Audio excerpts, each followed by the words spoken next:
Di video-video tahun sebelumnya, kalau kalian lihat di sebelah sini, kita bisa lihat kalau kita nabung saham Bank BRI dan ternyata hasilnya cukup memuaskan, bahkan di atas daripada bunga deposito.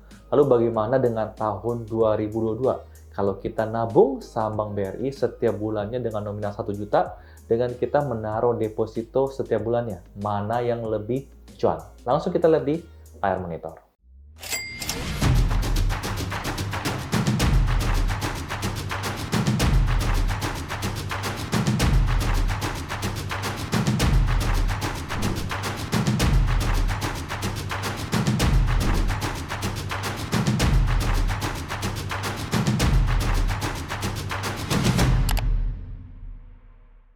Halo, salam kenal. Nama saya Yusuf Arifin Yusuf. Welcome to our channel buat kalian yang pertama kali main ke channel ini. Di channel ini, saya bisa share tentang pasar saham, tentang investasi, tentang properti, maupun seputar tentang bisnis. Buat kalian yang bingung bagaimana cara menabung saham Bank BRI, kalian bisa nonton video di sebelah sini. Kalau kalian udah tahu, langsung aja kita lihat, kita review bagaimana hasil investasi kita menabung setiap bulannya 1 juta di saham BRI. Let's go.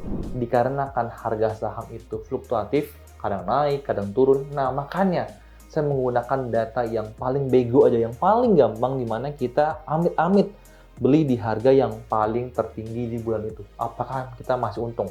Jadi kalau kalian ternyata belinya di harga lebih rendah, ya makin bagus. Tapi kalau apes banget kita beli di harga tertinggi, kita bisa lihat ya bagaimana hasilnya.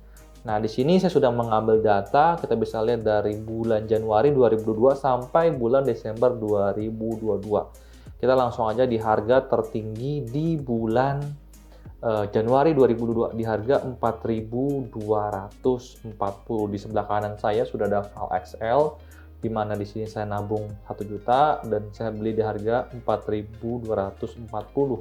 Maka apabila saya beli satu lot itu hanya menggunakan dana saya 424.000. Maka saya sebenarnya di bulan Januari saya bisa beli 2 lot. Maka saya menggunakan uang 848.000 dan saya masih punya sisa cash 152.000. Di bulan kedua kita bisa lihat di bulan Februari harganya naik menjadi 4.550. Tapi kalau kalian rutin, nggak peduli harga naik atau turun kita beli, kita masih bisa beli di 2 lot juga. Sisa cash kita meningkat menjadi 242.000. Di bulan ketiga, bulan Maret, ini harganya naik lagi 4.860. Kita bisa beli 2 lot juga. Bulan 4 harganya kembali naik ke 4.980. Sama juga kita bisa beli 2 lot. Lalu kita lanjutkan lagi di bulan Mei, harganya sedikit turun ke 4.760. Kita bisa beli 2 lot juga. Lalu di bulan Juni ya, bulan Juni di bulan 6, harga turun ke 4.600, bahkan paling rendah ini ya bisa ke 4.120, tapi kita tetap konsisten beli aja. Maka di sini kita pun cuma bisa beli 2 lot juga. Sampai di bulan Juli di sini turun ya, diturun ke 4.430. Lalu di sini saya mungkin bisa beli 3 lot. Kalian bisa lihat ya, saya beli 3 lot masih sisa 73.000. Kalau beli 2 lot uangnya masih kebanyakan. Jadi kita di bulan ini spesial banget, kita bisa beli 3 lot karena kita punya sisa cash lebih banyak ya. Digabungkan dari akumulasi dari bulan Januari sampai bulan-bulan berikutnya. Di bulan Agustus harganya nggak terlalu banyak naik, masih sama juga. Di sini kita juga cuma bisa beli 2 lot. Di bulan September kita beli di 4.700, beli 2 lot juga. Bulan Oktober kita beli di 4.680, 2 lot juga. Bulan berikutnya sudah mulai naik di 4.980. Lalu kita di bulan 12 beli juga di harga tertinggi 5.025. Ini kayaknya udah harga tinggi banget ya, udah di 5.000-an, padahal sebelum baru 4.000-an. Di sini kita juga cuma bisa beli 2 lot dan kita bisa lihat di sini sisa dana kita di 302.000. Kita nggak bisa beli 3 lot karena uangnya nggak cukup, dan total lot yang kita punya itu di 25 lot dengan total investasi dana yang kita keluarkan 11.698.000 rupiah. Nah, tadi kita memasukkan data-data ke file Excel kita dan sekarang kita pengen lihat sebenarnya kita untung atau rugi sih kalau kita jual di awal tahun 2023 dan kita udah nabung di tahun 2022 tadi. Kita bisa lihat ya.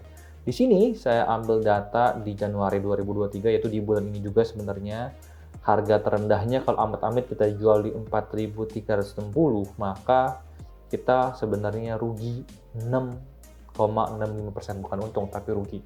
Jadi jangan dengar orang kalau nabung saham itu pasti untung, nggak juga. Buktinya kalau kita jual di harga yang murah, kita beli di harga yang mahal, tetap aja kita bakal rugi. Dan kalau kebetulan kita hoki, kita bisa jual dengan harga tertinggi di 4.920, maka kita sebenarnya punya return sekitar 5,02% yang biasa-biasa aja sebenarnya. Dan kalau saya lihat ya tadi di internet, harga suku bunga BRI itu di kurang lebih 2,25% sampai 3%. Maka saya ambil tertinggi aja di 3%, belum dipotong bunga 20% juga, dipotong pajak 20% juga, returnnya sekitar 360.000. Jadi nabung saham bisa jadi lebih baik daripada taruh dana di deposito, tapi bisa juga lebih buruk daripada kalau kita taruh di deposito. Tergantung harga kita beli dan juga tergantung harga kita jual. Makanya di tahun 2022 akhir, saya melakukan sebuah metode masih nabung saham, cuman kita triknya diubah sedikit. Habis itu kita langsung lihat bagaimana cara mengubah triknya itu. Nah, metode ini kita lakukan, yaitu ada misalnya evaluasi, di mana kalau kita nabung, tapi kita beli harganya mahal, untung kita itu juga akan menjadi semakin lebih dikit. Makanya kita harus beli di harga murah. Nah, saya akan ambil contoh, masih sama ya, 1 bulan tetap nabung 1 juta, dan masih sama juga, ya kita beli di harga paling mahal. Nah, tapi ada pengecualian di sini ya. Ada pengecualian di mana setiap bulan itu kita asumsi kita menggunakan fitur auto order. Jadi biasanya kalian menggunakan sekuritas apapun, ada Ajaib, ada Stockbit, ada Mirai, ada iPod gitu ya. Itu sebenarnya semua ada ya, ada fitur namanya auto order, di mana kita tentukan, misalkan menurut kalian harga saham Bank BRI itu murahnya di berapa? Ya, mungkin menurut saya murahnya di 4.200. Jadi udah kita melakukan fitur auto order. Kalau harganya 4.200, kita order. Ya, tapi kalau harganya ternyata lebih mahal, kita nggak order. Nah, saya ambil contoh. Di sini harga terendah di bulan Januari 2020 itu adalah paling rendahnya 4.000. Ya, paling tingginya 4.240. Maka di sini ya, apabila harganya 4.200 kita nilai murah, kita beli dia aja di 4.200. Jadi terbelilah kita 2 lot. Ya, di bulan 2 juga sama ya, kita harganya di antara 4.060 sampai 4.550. Jadi harga 4.200 ini pasti terorder ya, karena terkena dari 2 harga ini. Jadi ya udah kita beli 2 lot lagi. Tetapi di bulan ketiga, harga paling murahnya BRI itu di 4.370 sampai 4.860, maka kita nggak order. Jadi auto order kita tidak match, itu secara sistem. Jadi ya duitnya kita nganggur aja, kita biarin. Bulan April juga sama, harganya BRI tinggi 4530 sampai 4980, jadi kita juga tidak terorder, ya, tidak match orderan kita. Bulan 5 juga sama ya, ini harganya 4250, nggak kena ya, karena harganya masih di atas 4.200. Nah, bulan 6 kita bisa lihat terjadi penurunan harga. Paling murahnya 4.120, tertingginya 4.600, maka akan terorder. Dan bulan ini kita langsung beli dengan jumlah lot yang cukup banyak. Kita bisa hitung-hitung lah, kita ternyata bisa punya duit untuk beli 10 lot dengan nominal sekitar 4.200.000. Kita masih punya sisa 120.000 ya. Di bulan Juli ya, harganya bahkan turun ke 3.960, nggak apa-apa. Kita pakai auto order, kita order di 4.200 dan ternyata kena match juga, kita beli 2 lot.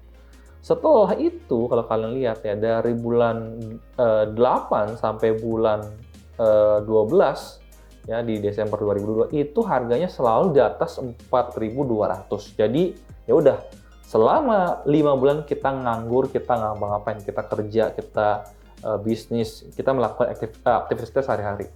Lalu di sini kita cuma terbeli 16 lot saja ya, dengan uang yang kita keluarkan 6.720.000 dan kita masih punya sisa cash cukup banyak di 5.280.000. Tetapi ada tapinya.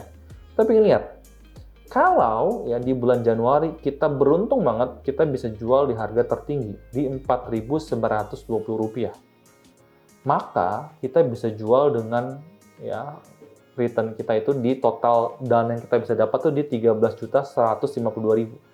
Atau kurang lebih kita punya investasi return kita di 9,6%. Kita bandingkan dengan metode nabung harga berapapun beli, kita cuma profit di 5% doang. Jadi kita jauh 4% yang lebih tinggi daripada dengan metode setiap bulan nabung dengan harga berapapun gitu ya. Nah ini menurut saya lebih efektif kalau menurut saya pribadi.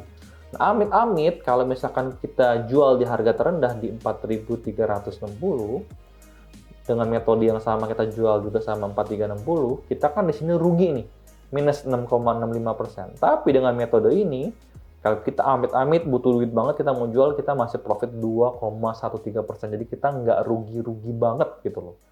So, ini salah satu metode yang saya gunakan gitu ya. Jadi kalau harganya udah mahal, saya nggak beli, harganya masih murah, ya saya beli. Ya menggunakan fitur auto order, jadi kita fokusnya investasi jangka panjang aja. Nah, bisa lihat hasil lumayan bagus. Dan baik lagi, saya pingin sharing kalian, ya, nabung saham ini jangan hanya sekedar nabung. Kenapa? Saya pingin ceritain kenapanya. Kalian pernah dengar nggak kalau orang ngomong kalau nabung saham, nabunglah saham yang di big caps.